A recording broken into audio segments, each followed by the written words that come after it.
Twitter और सरकार के बीच तनाव बढ़ता ही जा रहा है। आज ट्विटर को पार्लिमानी कमेटी के सामने पेश होना है। पार्लिमानी स्टैंडिंग कमेटी बराए इंफॉर्मेशन एंड टेक्नोलॉजी ने ट्विटर से 4 बजे पैनल के सामने रूबरू होने का हुक्म दिया है। पार्लिमानी कमेटी के सामने ट्विटर को सोशल मीडिया एक्ट और दीगर कवानीन की खिलाफ वर्जी का जवाब देना होगा। साथ ही सोशल मीडिया प्लेटफॉर्म के गलत इस्तेमाल और इस जहत में की गई कार्रवाई पर भी जवाब दाखिल करना होगा। नए आईटी एक्ट पर अमलावरी में हो रही देरी को लेकर कांग्रेस रुकने पार्लियामेंट शशि थरूर के जेर क़यादत में कमेटी ने फेसबुक, ट्विटर समेत कई सोशल मीडिया प्लेटफॉर्म को तलब किया है। दिल्ली से हमारे नुमाइंदे अनूप गुप्ता हमारे साथ जुड़ चुके हैं। अनूप, आज मनीष महेश्वरी को पार्लिमानी कमेटी के सामने पेश होना होगा और तमाम तरह इल्जामात का जवाब देना होगा।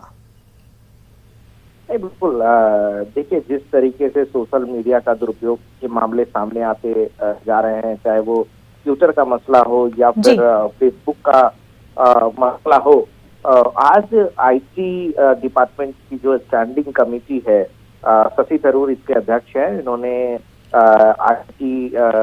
ट्विटर और फेसबुक के जो अधिकारी हैं उनको सम्मन किया है और उन्हें बताना होगा कि जो आईटी कानून लागू किया गया है उस आईटी कानून को कितना इम्प्लीमेंट किया जा रहा है और किस तरीके से। देखिए, सबसे बड़ी बात है कि किस तरीके से ये सोशल मीडिया जो है वो तरह से उसका दुरुपयोग किया जा रहा है। इन तमाम मसलों को लेकर आज आईटी की स्टैंडिंग कमेटी में अधिकारी वहां पेश होंगे और उनकी तरफ सफाई इस स्टैंडिंग कमेटी को दी जाएगी कि उनकी तरफ से सोशल मीडिया को मॉनिटर करने के लिए क्या क्या कदम उठाए गए हैं और जो भारत के जो कानून है उसको लेकर के जो आईटी लॉ बनाया गया है और एक रेगुलेशन सरकार की तरफ से जारी की गई थी उसको लेकर के क्या कदम सोशल मीडिया के लोग उठा रहे हैं। तो इन तमाम मसलों को लेकर आज आईटी स्टैंडिंग कमेटी में उनकी तरफ से जो है वो